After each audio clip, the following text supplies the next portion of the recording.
નમસ્કાર મિત્રો, સ્વાગત છે તમારું ખેડૂત સમાચાર ચેનલમાં। આજના આ વિડીયોમાં હવામાન જાણકાર અંબાલાલ પટેલ અને પરેશભાઈ ગોસ્વામી દ્વારા ગુજરાતમાં આગામી દિવસોમાં વરસાદને લઈને મોટી આગાહી કરવામાં આવી છે। કેટલી તારીખથી વરસાદનો નવો રાઉન્ડ શરૂ થશે, ક્યાં ક્યાં વિસ્તારોમાં અતિભારે વરસાદ પડશે, તે તમામ માહિતી વિશે આજના આ વિડીયોમાં વાત કરીશું। વિડીયોમાં આગળ વધતા પહેલાં જો તમે અમારી ચેનલમાં નવા છો તો નીચે લાલ કલરનું સબસ્ક્રાઇબ બટન આપેલું છે, તેને દબાવીને બાજુમાં રહેલા ઘંટી બટનને પણ દબાવી દેજો, જેથી અમારા આવનારા તમામ વિડીયોની માહિતી તમારા સુધી મળતી રહે। તો ચાલો શરૂ કરીએ આજનો આ વિડીયો। ગુજરાતમાં છેલ્લા 4 થી 5 દિવસથી વરસાદનું જોર ઘટ્યું છે।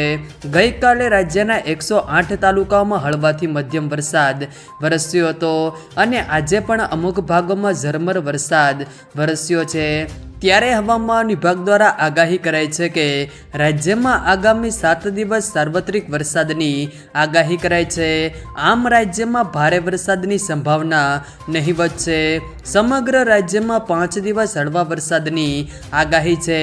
ઓફશોર ટ્રફ સક્રિય હોવાથી મધ્યમ વરસાદની આગાહી છે। અત્યાર સુધી રાજ્યમાં સામાન્ય કરતાં વધુ વરસાદ નોંધાયો છે।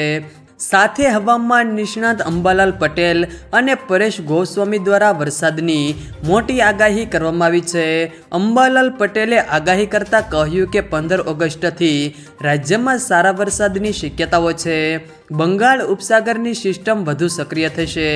એટમોસ્ફિયરિક વેવ મજબૂત થતાં સિસ્ટમ સક્રિય થશે।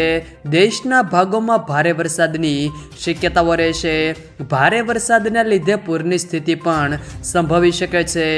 10 થી 14 ઓગસ્ટ સુધીમાં સારા વરસાદની શક્યતાઓ છે। દક્ષિણ ગુજરાતના ભાગોમાં ભારે વરસાદની શક્યતાઓ છે।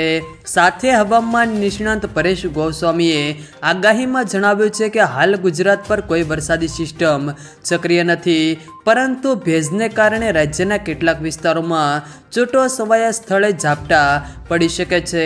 છેલ્લા કેટલાક દિવસોથી સૌરાષ્ટ્ર સહિત અનેક વિસ્તારોમાં ઝાપટા પડી રહ્યા છે, પરંતુ હવે આ ઝાપટાની તીવ્રતા, સંખ્યા અને વિસ્તારોમાં પણ ઘટાડો નોંધાશે।